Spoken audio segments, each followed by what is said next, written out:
The Greatest Showman is a 2017 musical biographical drama film directed by Michael Gracie. The film is based on the controversial showman P.T. Barnum, who owned freak show museums and famously a circus through the 1800s. The extravagant costumes, hairstyles, and makeup looks are striking elements in this film. Gracie didn't want the costumes to be historically accurate, but rather look romantic and editorial, as if in a fashion magazine. The subject I want to cover in this video is how costumes, makeup, and hairstyles can be used to shape the characters' developments and identities. In her senior thesis, Brian Christ states that costumes has the power to hide or unveil a person's true character. As a circus director, Barnum wears a circus top hat. He acts rationally and are compassionate with the circus artists and his family. When he starts his tour with Jenny Lind, he stops wearing his hat. He acts selfishly through his new fame and fortune, withdrawing from his family and the circus, which used to be his passions. The flirtatious Jenny Lind wears red clothes, complementing her red hair, but also red lipstick, signifying her seductive nature. During the song From Now On, Barnum realizes his mistakes, puts his hat back on, and runs home. This shows how important his hat is for him staying loyal to himself, his work,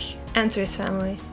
Similarly, in the beginning of A Star Is Born, we see Jackson pulling off Alice's fake eyebrows because he wanted to see the real her. She tries covering up her face, but Jackson convinces her to trust him, and she lets him see her bare brow. Shortly after, we see her barely wearing any makeup, symbolizing how she grew to trust Jackson. Barnum is his real self with his hat on, while Allie feels insecure without makeup, but learns to embrace it. Barnum's wife, Charity, radiates motherhood, visualized through her muted yet warm pastel color palette, consisting of pinks, blues, and purples, same colors worn by her daughters. This makes the three of them appear as one strong family unit. Charity's hair and makeup are muted and simple, yet feminine through her pink lipstick. Pastels are often associated with the 50s baby boom generation, suggesting Charity's role as a mother keeping the family together. In The Great Gatsby, Daisy is also seen wearing white and light pastel colors, here giving her a romantic look when paired with the soft light and her luxurious environment. At Gatsby's party, she is wearing lilac fur around her neck, symbolizing her vulnerability. The fur is an almost claustrophobic element, literally referring to her being what academic Karen de Perthouse calls a trapped prey, as both her teenage sweetheart and her current husband are present, and she is trapped between them. There are similarities between Charity and Peg in Edward Scissorhands. They both dress in pastel and act protective to the people they love.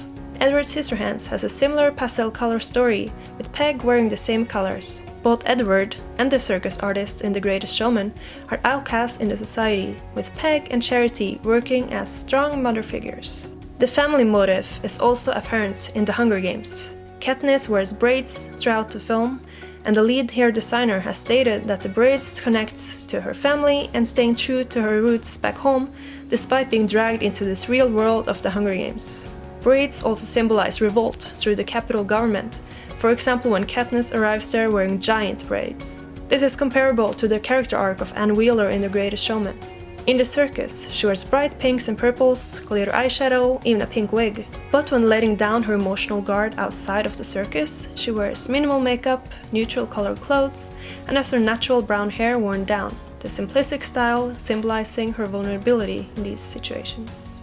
It's apparent that elements of costume, makeup, and hairstyle in these films can symbolize changes in character or represent a character's identity by using colors and fabrics, and to convey emotion by adjusting their looks.